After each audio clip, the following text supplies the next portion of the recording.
চরমনাইর হযরতরা তো শুধু কবরের ওই জাহান্নামের ওয়াজ শোনায়। জাহান্নামের ওয়াজ শোনার দরকার আছে না নাই? অন্তর কি হয়?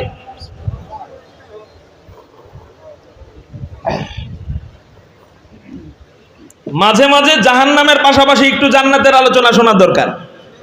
শুধু জাহান্নামের আলোচনা শুনলে ইসলামকে নিয়ে ভয় পেয়ে যেতে হবে। এই জন্য মাঝে মাঝে কিছু জান্নাত নিয়ে আলোচনার দরকার আছে। কেন? ঈমান নেক আমল এই দুইটা কাজ, আর বান্দা মানুষ ততক্ষণ পর্যন্ত কাজে মনোযোগ বসে না যতক্ষণ কাজের মজুরি সম্পর্কে না জানে। ঠিক না ভাই? ঠিক। আপনি এক জায়গায় চাকরি নিছেন, এখন চাকরিতে বেতন কত দিব সারা মাসে কয় না, শেষে যায় বেতন দেয়। এক মাসে কাজ করতে মজা লাগবে। আর যদি বেতনের অফার দেয় অনেক বড়, তাহলে কাজ করতে কি লাগবে? তাহলে চলেন একটু মজুরি সম্পর্কে আলোচনা করি।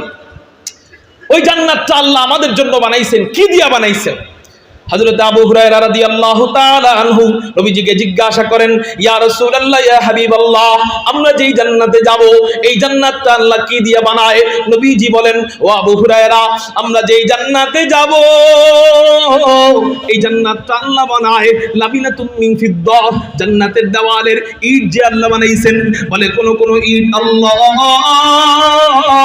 জান্নাতি রূপা দিয়া বানাত, ওয়া লাবিনাতুম মিন যাহাব, কোন কোন ইট আল্লাহ জান্নাতি স্বর্ণ দিয়া বানান। জান্নাতের কোন কোন ইট আল্লাহ জান্নাতি রূপা দিয়া বানান, আবার কোন কোন ইট আল্লাহ জান্নাতি স্বর্ণ দিয়া বানান। এত বড় বড় স্বর্ণের ইট, এত বড় বড় স্বর্ণের রূপার, এই রূপার ইট এরকম আল্লাহ ইট দিয়া বানায় রাখছেন কমপক্ষে 10 দুনিয়ার সমান জান্নাত। মানে সর্বনিম্ন ব্যক্তি, সর্বনিম্ন ইমানদারের জন্য কয় দুনিয়ার সমান জান্নাত? জোরে বলেন। 10 দুনিয়ার সমান জান্নাত। শুধু তাই না, শুধু তাই না, বলে ওই জান্নাতের ইটের মশলা আল্লাহ কি দিয়া বানায়? বলে দুনিয়াতে ইটের মশলা বানানো হয়, সিমেন্টের বালু দেয়, এরপর সাধারণ বালু দেয়, এরপর পানি দেয়, এই তিনটা একত্রিত কইরা দুনিয়ার ইটের মশলা বানায়। কিন্তু জান্নাতের ইটের মশলা আল্লাহ কি দিয়া বানায়? বলে জান্নাতি আতর, পেশকো আম্বর দিয়া আল্লাহ জান্নাতের ইটের মশলা তৈরি করে।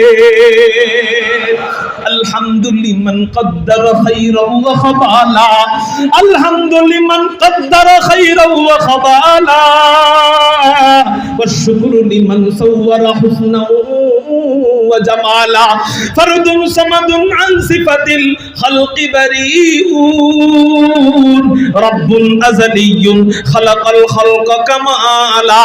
কারো জবান যেন বন্ধ থাকে না, চিৎকার দিয়ে বলি না আলহামদুলিল্লাহ। আল্লাহ পাক রব্বুল আলামিন জান্নাতের ইটের মশলা বানায় জান্নাতি আতর দিয়া। এই জন্যই তো জান্নাতের এমন ঘ্রাণ পাওয়া যায়। নবীজি হাদিসের মধ্যে বলেন যে জান্নাতের ঘ্রাণ কেমন? বলে কত দূর থেকে জান্নাতের ঘ্রাণ পাওয়া যায়? বাহিরের ঘ্রাণ, ভিতরের ঘ্রাণ নয়। আপনারা বলেন জান্নাতের ভিতরে বেশি ঘ্রাণ না বাহিরে বেশি ঘ্রাণ? ভিতরে বেশি ঘ্রাণ। এই যে লাইটিং করা হয়েছে, এই লাইটিং এর মাকসাদ বাহিরে আলো বেশি যাবে না ভিতরে আলো বেশি থাকবে? কোনটা উদ্দেশ্য? ভিতরে আলো বেশি থাকবে। জান্নাতের এই যে ঘ্রাণ, এই ঘ্রাণের উদ্দেশ্য কিন্তু বাহিরে যাওয়া না, উদ্দেশ্য হলো ভিতরে থাকা। কিন্তু আল্লাহ জান্নাতের বাহিরে কিছু ঘ্রাণ দিবেন। এই জান্নাতে এই যে আমরা আলো জ্বালাইছি, বাহিরে কিছু আলো যায় কি যায় না? উদ্দেশ্য কিন্তু বাহিরের নয়, উদ্দেশ্য হলো ভিতরের। কিন্তু কিছু আলো বাহিরে যায়। জান্নাতের ঘ্রাণের উদ্দেশ্য ভিতরের, কিছু ঘ্রাণ বাহিরে যাবে। নবীজি হাদিসের মধ্যে বলেন ওই কিছু ঘ্রাণটা কত শুইনা না। নবীজি বলেন 40 সানা। বান্দা যখন, জান্নাতীরা যখন 40 বছর দূরে থাকবে, 40 বছর দূর থেকে জান্নাতীরা জান্নাতের ঘ্রাণে বিমোহিত হয়ে যাবে।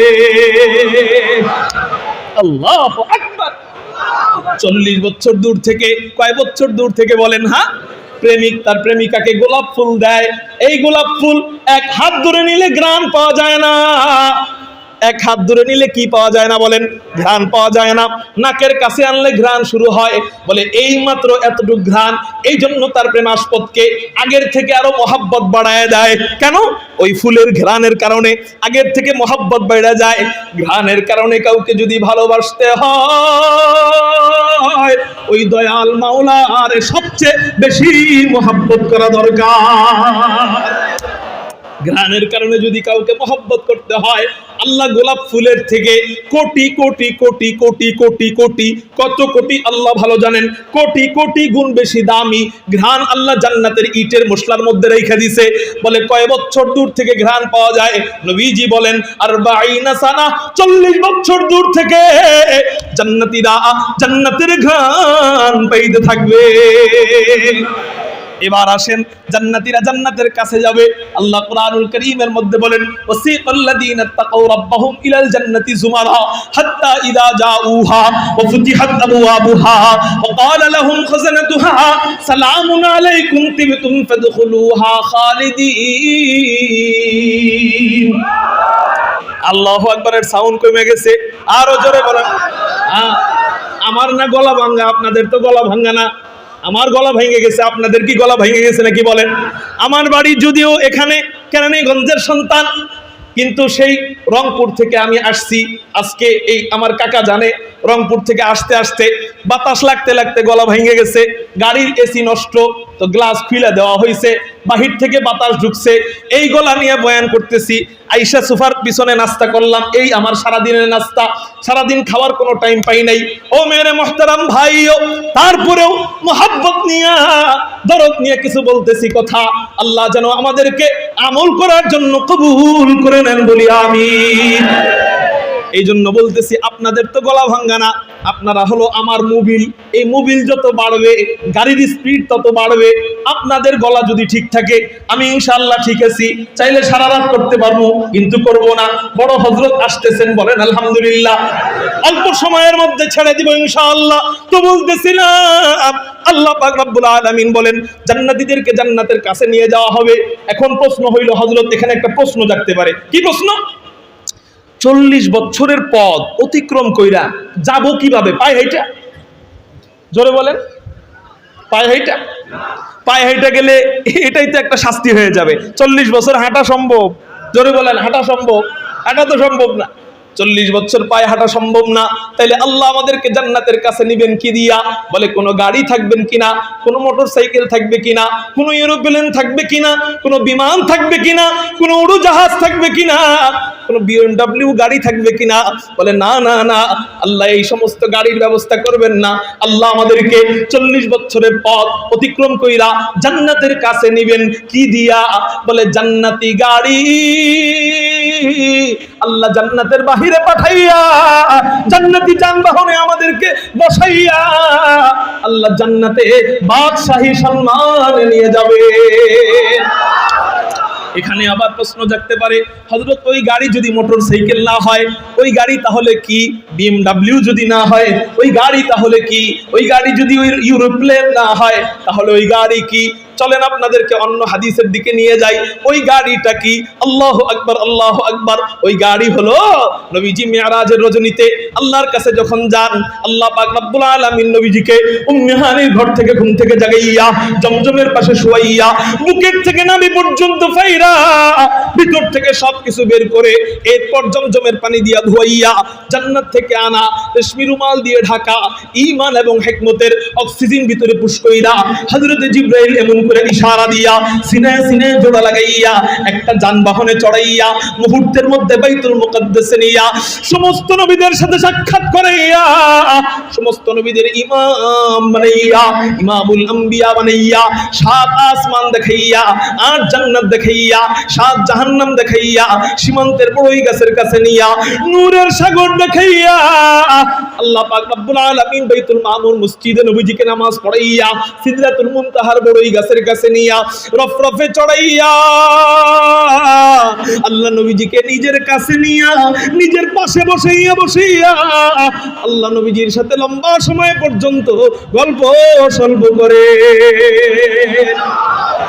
ওই যে এটা কোন রাতের কথা বলছি বলেন? মেরাজের রাতের কথা। এইটার লম্বা হাদিস আছে, আপনারা বুখারী মুসলিম খুইলা দেখবেন। আমি যতটুকু বলার দরকার ততটুকু বলতেছি। এই যে মেরাজের রজনীতে নবীজিকে আল্লাহর কাছে নিয়ে গেছেন, আল্লাহর কাছে নিয়ে গেছেন কি উড়ায়া উড়ায়া, নবীজিকে উড়ায়া উড়ায়া, কয় না না না, জিবরাইলের কাঁধে চড়ায়া চড়ায়া, কয় না না না, তাহলে কি দিয়ে নিয়ে গেছে? বলে আল্লাহ কয় একটা গাড়ির ব্যবস্থা করছেন। হাদিসের মধ্যে পাওয়া যায় একটা গাড়ির নাম হলো রফরফ, জোরে বলেন একটা গাড়ির নাম, আরেকটা গাড়ির নাম হলো বুরাক, আরেকটা গাড়ির নাম বুরাক। এই বুরাক হলো জমিনের ভ্রমণ করানো হয়েছে। এই বুরাকের ব্যাপারে হাদিসের মধ্যে পাওয়া যায়, বলে এই বুরাকটা দেখতে কেমন? বলে ঘোড়ার মতো না, আবার গাধার মতো না, আবার খচ্চরের মতো না, মাঝামাঝি একটা অবস্থা। এই বুরাকটার দুইটা পাখনা আছে, হাদিসের মধ্যে পাওয়া যায়। ওলামায়ে কেরামদেরকে বিশ্বাস না হলে জিজ্ঞাসা করে দেখবেন এই বুরাক কত দূর যায়, কিভাবে যায়, কত কিলো গতিতে চলে। বলে হাদিসের মধ্যে পাওয়া যায় চোখের দৃষ্টি যত দূর যায় বুরাক একটা করে লাফ দেয়। এই বুরাক আল্লাহ নবীজির জন্য যখন পাঠাইছেন, হযরত জিবরাইল বলেন ইয়া রাসূলুল্লাহ, ইয়া হাবিবাল্লাহ, এই বুরাক আল্লাহ আপনার জন্য পাঠাইছেন, আপনি বুরাকের পিঠের উপরে চড়েন। নবীজি বলেন ও জিবরাইল, হ্যাঁ ওঠার জন্যই তো আল্লাহ পাঠাইছেন, উঠতেছি। বিসমিল্লাহির রহমানির রহিম বইলা বুরাকের পিঠে পা দেয়, আবার সাথে সাথে পা নামায় ফেলে, আবার পা দেয়, আবার পা নামায় ফেলে, দর দর করে চোখের পানি পড়ে। হযরতে আকায়ে নামদার তাজেদারে মদিনার চোখের পানি, এই আনন্দের মুহূর্তে, এই খুশির মুহূর্তে চোখের পানি। হযরতে জিবরাইল বলেন ইয়া রাসূলুল্লাহ, ইয়া হাবিবাল্লাহ, এই চমৎকার যানবাহন আল্লাহ আপনার জন্য পাঠাইছেন, আপনি এই যানবাহনে চড়তেছেন না কেন? সমস্যা কি? হযরতে জিবরাইল এই কথা বলার পর নবীজির কান্নার সাউন্ড বেড়ে গেছে। এবার নবীজি বলেন ও জিবরাইল, এত সুন্দর একটা যানবাহন আল্লাহ আমার জন্য পাঠাইছেন, আমি এতে অনেক খুশি হয়েছি। কিন্তু জিবরাইল বলো, এত সুন্দর একটা যানবাহন আল্লাহ, এটা কি শুধু আল্লাহ আমার একার জন্যই বানাইছেন? আমার উম্মতের জন্য কি বানান নাই? আমার উম্মতের জন্য যদি না বানান, আমি নবী একা একা এই বুরাকের পিঠের মধ্যে চড়া মজা নিতে পারবো না। रहमतुल लिल आलमी खानदश खुदा बंदे करीम, रहमतुल लिल आलमी खानदश खुदा बंदे करीम, खल्क़ु खुल्क़ु क़ौलु फ़िअलु हदीउ समथे वो हमीद, वमा अरसलनाका इल्ला रहमतुल लिल आलमीन। आश्चर्যের ব্যাপার, এই সাধারণ একটা নেয়ামত বুরাক জান্নাতের তুলনায় সাধারণ না অসাধারণ? বুঝাইতে পারি নাই। দুনিয়ার তুলনায় বুরাক অনেক বড়, কিন্তু জান্নাতের তুলনায় বুরাক অনেক বড় না ছোট? যেই নবীজি ছোট্ট একটা নেয়ামতের ব্যাপারে উম্মতের ফয়সালা শুনতে চায়, আগে আমার উম্মতের জন্য আছে কিনা, এরপর আমি উঠব, সেই নবীজি হাসরের ময়দানে বড় নেয়ামত জান্নাতের ফয়সালা উম্মতের ব্যাপারে কি হইছে এটা না শুই না বুঝি একা একা জান্নাতে যাইতে পারবেন? বুঝাইতে পারি না এই কথাটা। সাধারণ একটা নেয়ামত, এটাই যদি ছাড় না দেয় উম্মতের জন্য, বিশাল জান্নাত, আল্লাহর কইবে আল্লাহ ঠিক আছে আমার উম্মতকে জান্নাতে দেওয়ার দরকার নাই, বহুত সুপারিশ করছি, এবার একা একা আমাকে জান্নাতে দিয়ে দাও, এটা নবীজি বলতে পারবেন? যেই বুড়াককে ছাড় দেয় না সেই নবী জান্নাতকে ছাড় দিবে কেন? তাহলে আমার করণীয় কি? মনিটরটা একটু কাছে এনে দেন। আমার করণীয় কি? আপনারা আপনাদের কাজ আমার দিক তাকানো, আমার দিকে তাকান, ওনারা কাজ করুন। আমার করণীয় কি? বাস বাস, আমার করণীয় কি? আমি কি করব? নবী যদি আমার জন্য একটা বুরাক না ছাড়ে, সেই নবী জান্নাত ছাড়বে না? কখনো না। তাহলে আমার করণীয় কি? আমি করবটা কি? খেয়াল করেন, আপনাদের মনোযোগ নাই কার কার? আল্লাহু আকবার বলে হাত উঠান। এই কয়জনের মনোযোগ নাই, বুঝতে পারছেন? এটা আমি টের পাই, কারণ আলহামদুলিল্লাহ ক্লাসে পড়াই তো কোন ছাত্র অমনোযোগ আছে এটা আমরা বুঝি। কথা বুঝেন নাই? এই জন্য আমি মাঝে মাঝে পরীক্ষা নেই। এবার মনোযোগ আছে তো ইনশাআল্লাহ? আর ভুল করবেন না তো ইনশাআল্লাহ? এখন কিন্তু দিন চলতেছে, রাত নয়, ঠিক না বে ঠিক? এখনো মনোযোগ নাই, এখনো জোরে জোরে না হাসি, আস্তে হাসি, মুস্কি হাসি দেই, এখনো কি নাই? মনোযোগ নেই। পুরাপুরি মনোযোগ আনতে হবে। জান্নাতি আলোচনা যে যত মনোযোগ দিয়ে শুনবে আল্লাহ তাকে জান্নাতের জন্য তত বেশি কবুল করবেন। রাগ করছেন? কষ্ট পেয়েছেন আমার উপরে? আলোচনাকে আর একটু করুননি নাকি শেষ করে দিব? খেয়াল করেন না, বড় বড় মেহমান আছে, আমার উস্তাদে মুহতারাম দিয়ে এসে পড়ছে, আয় হ্যাঁ রে, তাহলে কেমন নামাজ করি? খেয়াল করেন, ইনশাআল্লাহ বড় বড় মেহমানরা বয়ান করবে, বেশি ওয়াজ করতে কইছেন এটা অন্যদিন করুন নি, এখন খেয়াল করেন নবীজিকে। এবার জান্নাতের দিকে, ওই যে নবীজি বুড়াকের জন্য কান্দেন, কে? আমার উম্মতের জন্য আছে, আগে বলো। আচ্ছা এখন আমার কথা হইলো, যেই নবীজি একটা বুড়াক ছাড়ে না সেই নবী জান্নাতও ছাড়বে না, তাহলে ওই নবীর জন্য আমার করণীয় কি? ওই নবীজির জন্য আমি করব কি? আমার কাজটা কি? বলে আমার কাজ হলো নবীকে মোহাব্বত করা। কি করা? নবীজিকে একটু মোহাব্বত করলে নবীজি কত দেয় দেখেন। বুখারী শরীফের একটা হাদিস আছে, নবীজি একটা মরা খেজুর গাছে হেলান দিয়া খুতবা দিতেন। খেজুর গাছটা মরা না যেতা, মরা মরা খেজুর গাছে হেলান দিয়া খুতবা দিতেন। এক মহিলা আয়েশা বললেন, ইয়া রাসূলুল্লাহ, ইয়া হাবিবাল্লাহ, আপনি যদি অনুমতি দেন আপনার জন্য কাঠের একটা মিম্বর বানায়া দিব। মরা খেজুর গাছে খুতবা দেন, এটা আপনার জন্য মানানসই নয়, আপনি সুন্দর একটা কাঠের মিম্বরে খুতবা দিবেন। নবীজি বললেন, আচ্ছা ঠিক আছে, কাঠের মিম্বর বানায় আনো। কাঠের মিম্বর আনা হয়।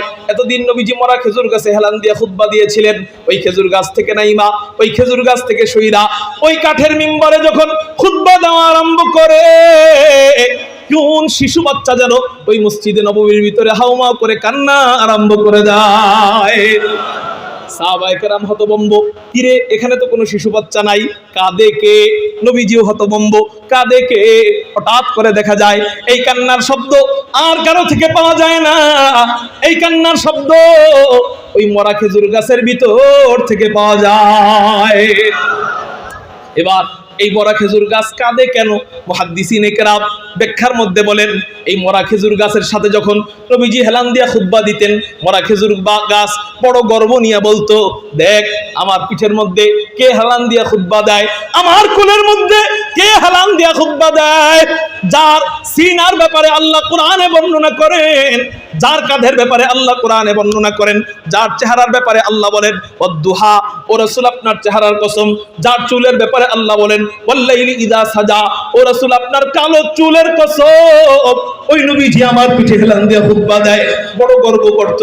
কিন্তু হঠাৎ করে যখন নবীজি ওরে রাইখা মিম্বরে ওইটা খুতবা দেওয়া আরম্ভ করছেন, ওই মরা খেজুর গাছ কান্নাকাটি আরম্ভ করছে, আল্লাহকে বলে আল্লাহ। কয়টা বাজে? আচ্ছা, ওই মরা খেজুর গাছ, আল্লাহ শেষ করে দিচ্ছি 5 মিনিট ইনশাআল্লাহ। ওই মরা খেজুর গাছ আল্লাহকে বলে আল্লাহ। আমার দিকে খেয়াল করেন আপনারা, মরা খেজুর গাছ আল্লাহকে বলে আল্লাহ। আল্লাহ বলেন, কিরে ডাকস কেন?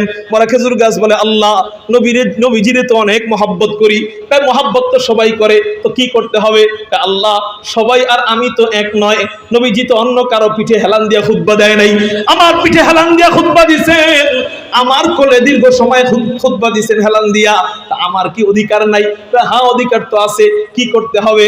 আল্লাহ নবীজি আমার থেকে দূরে সরে গেছে, নবীজি যদি বুঝতে পারতেন আমি নবীজিরে কত মহাব্বত করি, নবীজি আমাকে রাইখা ওই মিম্বরে উঠা খুতবা দেওয়া আরম্ভ করতো না।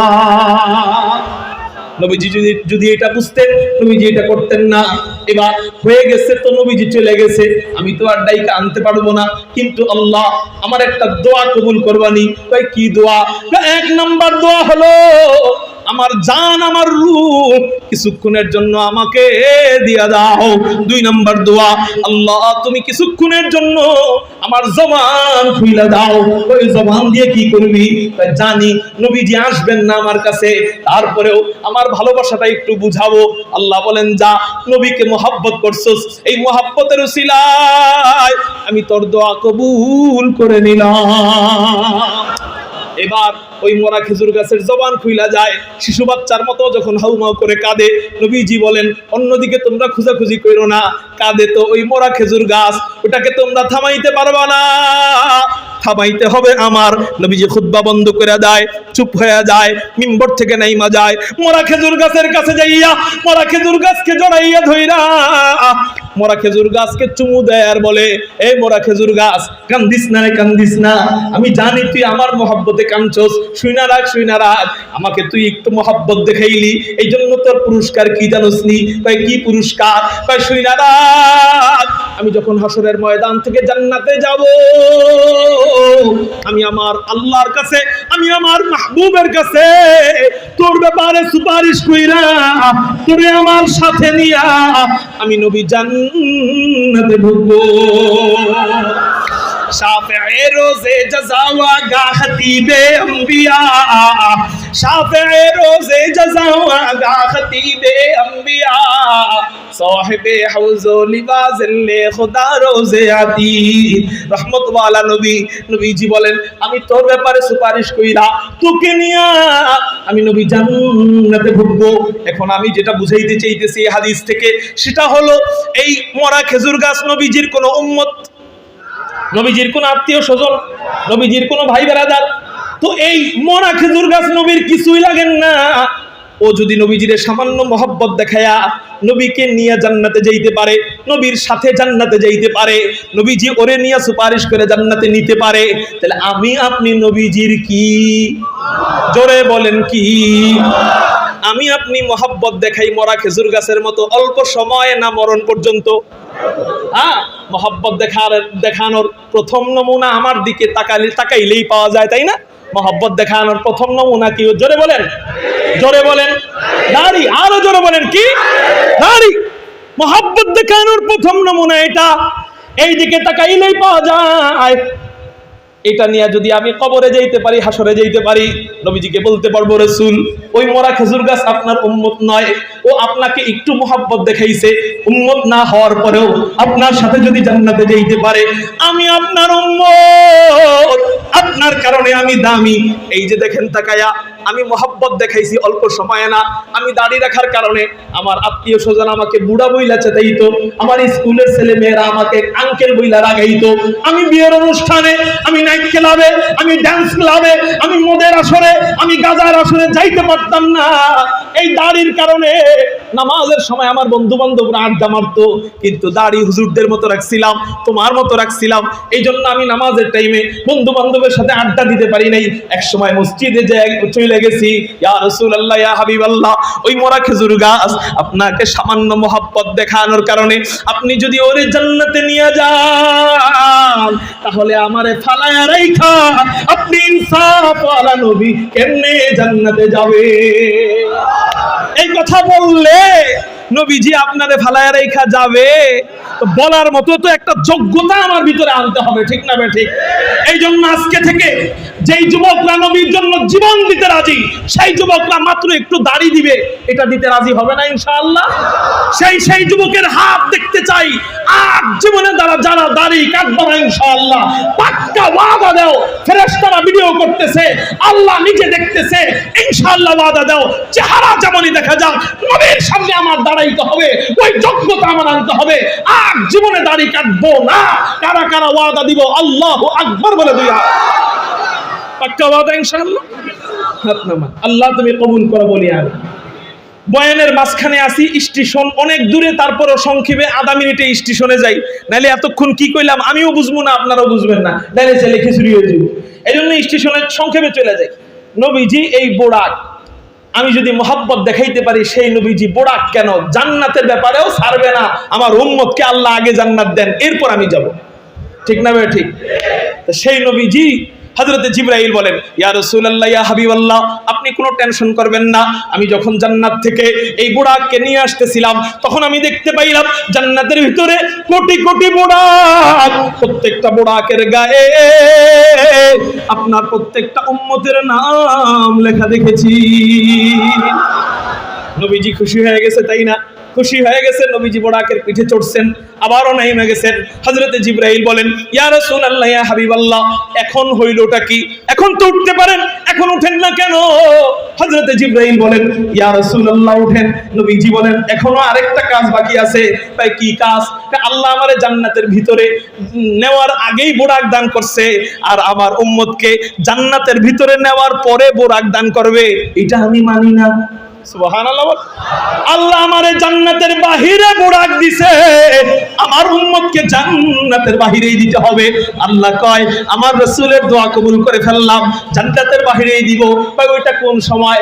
ওই যে বয়ানের শুরুতে চলে যাই, মনে আসেনি?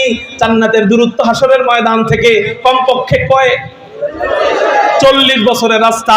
আল্লাহ পাক রব্বুল আলামিন জিবরাইলের মাধ্যমে জানায় দেয়, কয় তোমার উম্মতরা যখন ওই 40 বছরের রাস্তা অতিক্রম করে যাবে, পায়ে হাইটা গেলে তো কষ্ট হবে, যাও তোমার উম্মতের জন্য জান্নাতি বুড়াকগুলাকে আমি আল্লাহ জান্নাতের বাহিরে পাঠিয়ে দিব। তোমার উম্মত যার যার বুড়াক নিয়া বাদশাহী সম্মানে ওই বুড়াকের মধ্যে উইড়া উইড়া বীর দর্পে জান্নাতের দিকে আগায় যাবে। وسيق الذين اتقوا ربهم إلى الجنة زمرا حتى إذا جاءوها মাত্র আসলাম, এরপর বাকি وفتحت أبوابها وقال لهم خزنتها سلام عليكم طبتم فادخلوها خالدين।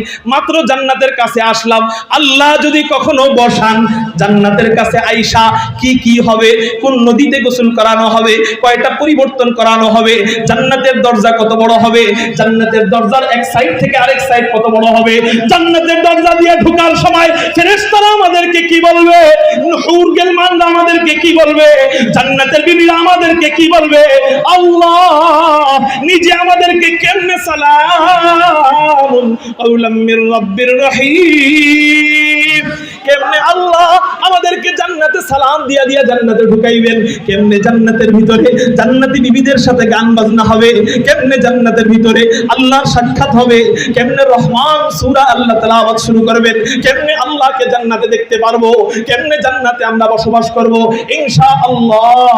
কখনো যদি সুযোগ হয় বলবো আল্লাহ আমাদেরকে ইন্নাল্লাযীনা আমানু ওয়া আমিলুস সালিহাত, কাজ কয়টা?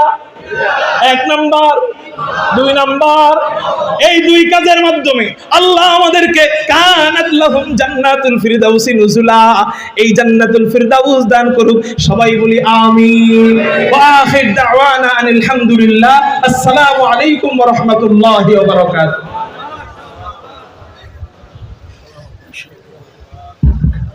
আলহামদুলিল্লাহ, অত্যন্ত গুরুত্বপূর্ণ আবার আমাদেরকে শুনেছেন। মনে হয় যারা